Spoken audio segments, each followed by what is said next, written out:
Tied to the mango tree.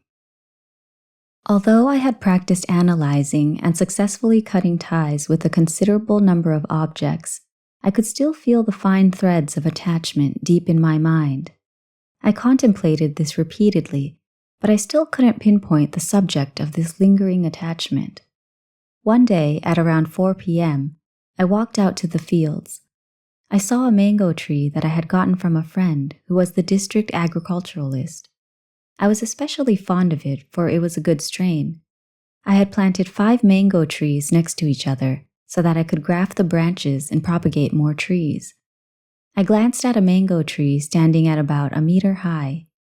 While staring at the tree, I could feel my intense love and attachment to it. It was so palpable that I exclaimed to myself, "All of the world's material belongings converge here in this mango tree." It was incredibly clear in my mind.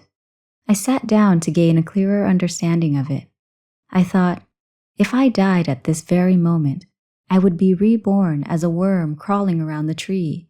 However, if I were able to cut ties with this mango tree, all of my concerns for worldly material belongings would be cut loose with it.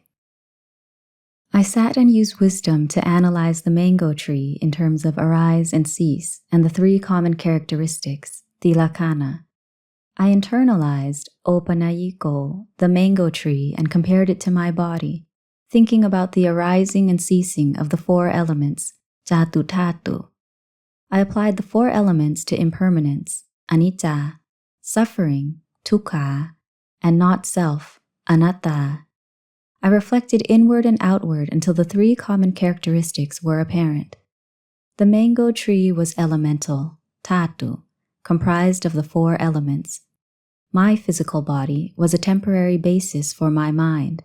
The mango tree was also a temporary existence. Soon, both the mango tree and the 4 elements would return to the earth. My body was impermanent. The mango tree was impermanent. I experienced mental suffering because of my attachment to this mango tree. My 4 elemental body was not self, and the mango tree was also not self. The mango tree would die upon this earth, revert to dirt, and cease to be a mango tree any longer. Both my 4 elemental body and the mango tree would rot and decay and return to the earth. After using wisdom, paññā, to contemplate this over and over again, my mind came to know and see according to the truth. Everything must arise as normal and must cease as normal. Upon truly understanding and truly seeing this through the wisdom of right view, the lingering threads of attachment to the mango tree in my mind were instantly cut free. My mind was no longer bound to this mango tree. Thereafter, I thought of another mango tree that I had planted nearby. I walked over to visit the special strain. Just the sight of the special mango tree evoked the bonds of attachment I had to it, which were much stronger than to the previous tree. I used wisdom to contemplate in the same manner I had previously. It was nearly dark at that point. No matter how I contemplated, I couldn't destroy the attachment. This mango tree was impervious to my previous successful methods, ubaya, of contemplation. I returned home to meditate, samadhi. Once my mind entered a steadfastly focused state of concentration, samadhi, I contemplated the mango tree. But at the end of the night, the bonds were still strong and fully intact. There was no detachment whatsoever. On the 2nd day, I applied wisdom to contemplate the mango tree, but found that I was still attached to it. At night, I sat down, meditated, and used focused concentration to further contemplate the tree. Eventually, my mind became weary from all the thinking, so I used serene meditation to rest for a bit. Once I withdrew from meditation, I resumed contemplating with wisdom. I continued to apply the same methods of contemplation as from before. At that time, I looked inward and I could see that my mind and my wisdom were both very refined. I could know and see the arising and ceasing of the 4 elements and the arising and ceasing of the mango tree very clearly. Around midnight, the mind, citta, cut all lingering bonds to the mango tree with one fell swoop. I instantly knew what I had attained. I understood full and well that all worldly ownership ended here. There were no other material belongings to pull me into the illusion of ownership. From the past up until that very moment, I had been clinging to belongings, but now that was all behind me. Now and going forward, belonging and possession would no longer exist for me. Therefore, combining focused concentration, samadhi, with wisdom contemplation, paññā, is the most effective technique for contemporary times. It is contemplating the arising and ceasing of all worldly objects in terms of impermanence, suffering, and not self, both internal and external elements, zooming in and out of yourself, coarse and refined themes, and both subjects with consciousness, vijnana, and subjects without consciousness. You must contemplate in order to clearly know and see the causes and contributing factors, paccaya. The truth is that we have no power to control things, because both the things that we like and dislike are all subject to their relative natures. That night, I savored the fruits, phala, of my practice. I clearly knew that from that moment forward, there was nothing in this world that could engender greed in me. My wisdom had destroyed greed-based defilements, kilesa. Therefore, there was no longer any greed, nor anything for which to feel greed. My mind was no longer burdened with worldly objects, and I had completely cast off all bonds to worldly belongings. Whether I already owned or would later come to acquire them, possessions were merely elements, dhatu, to be relied on while I am still alive in this world. I had previously believed the body and mind, dhatu khanda, to be myself. However, that is just a conventional reality, sammuti. The truth remains that there is no self, anatta. This doesn't change. You can call something an animal or a person, but it is only a conventional reality, sammuti. Sakkaya Ditthi is the view that the physical body and its four elements are self. Wisdom had made it clear that the conglomeration of our four elements and the conglomeration of the four elements of others were all subject to not self. The arising and ceasing of elements must naturally occur in accordance with their relative causes and factors. Nothing can prevent aging. Nothing can prevent death. To shed Sakkaya Ditthi is to eliminate wrong views from the mind. Previously, I had held the ego-affirming view that the four elemental body was self.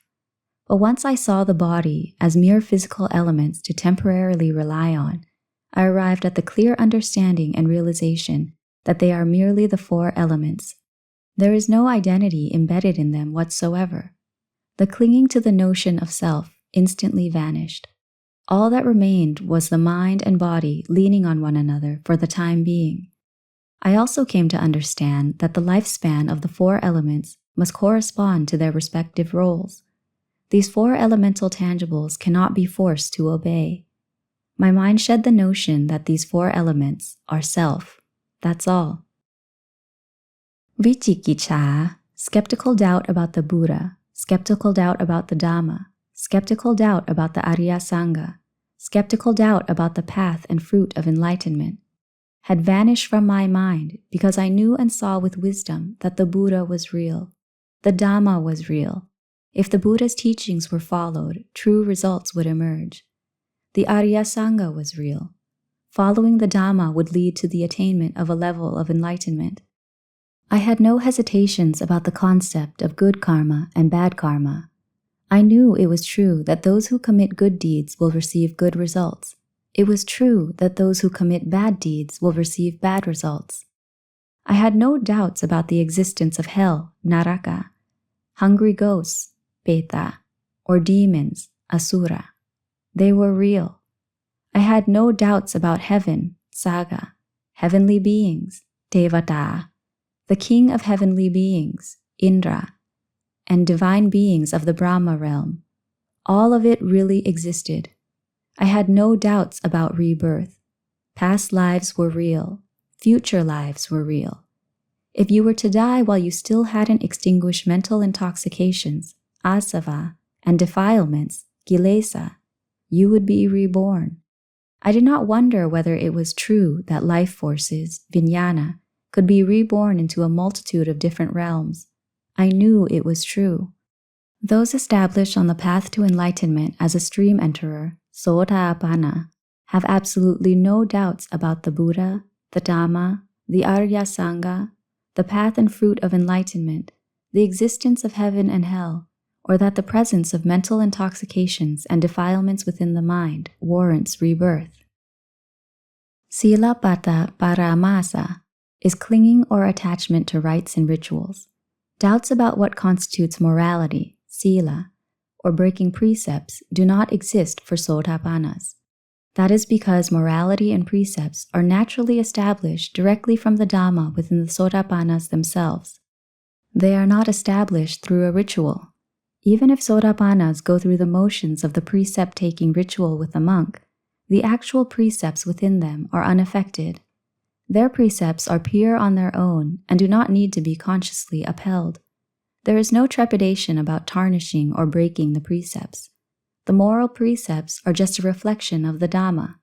With true Dhamma in the mind, bad thoughts, bad actions, and bad speech result in feelings of shame.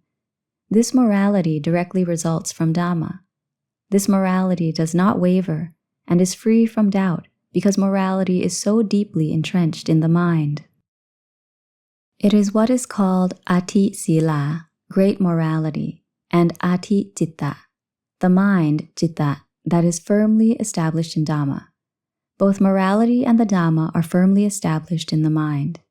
Ati paññā, wisdom that is comprehensive in terms of morality, sila, wisdom that is comprehensive in terms of the truth, Dhamma, and wisdom that is comprehensive in terms of the mind, citta, simultaneously exist in the same place.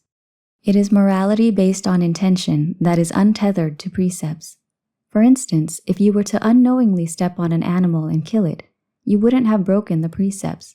From the Sotapanna level of attainment onward, there is no tarnished morality, because those who have entered the stream of Dhamma have uttama sila, or highest morality.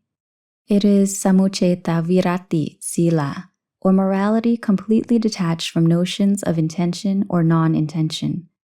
It is morality that is wholly pure and absolutely free of doubts or hesitations.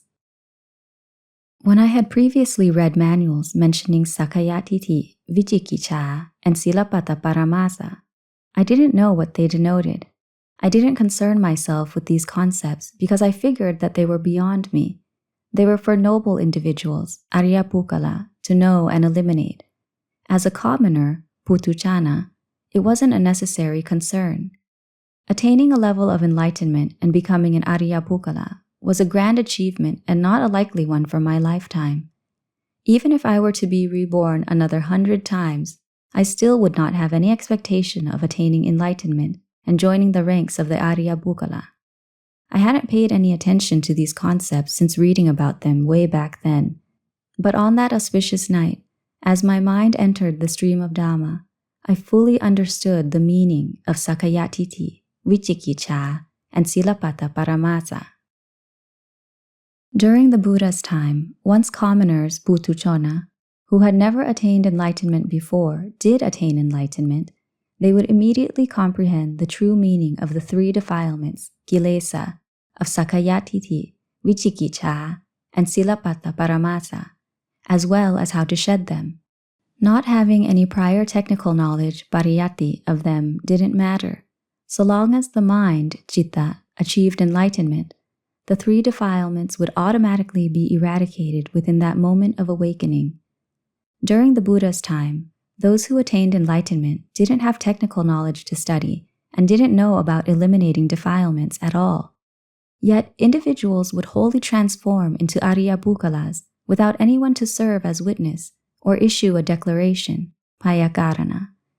The experience of attaining a level of enlightenment is the same in contemporary times as it was during ancient times. The individual experiences self-awareness of their achievement, or paccattang. This independent cognizance renders outside corroboration unnecessary. Even if the Buddha were to be seated there during the precise moment of attainment, there would be no need for an announcement. This is how it transpired back then, and how it transpires for modern-day people who attain a level of enlightenment as well. There's no need to proclaim your achievement, and no need for recognition. This is the convention of all of the Buddha's disciples, Savaka, both in the past and in the present. All this was made clear to me during my own night of awakening.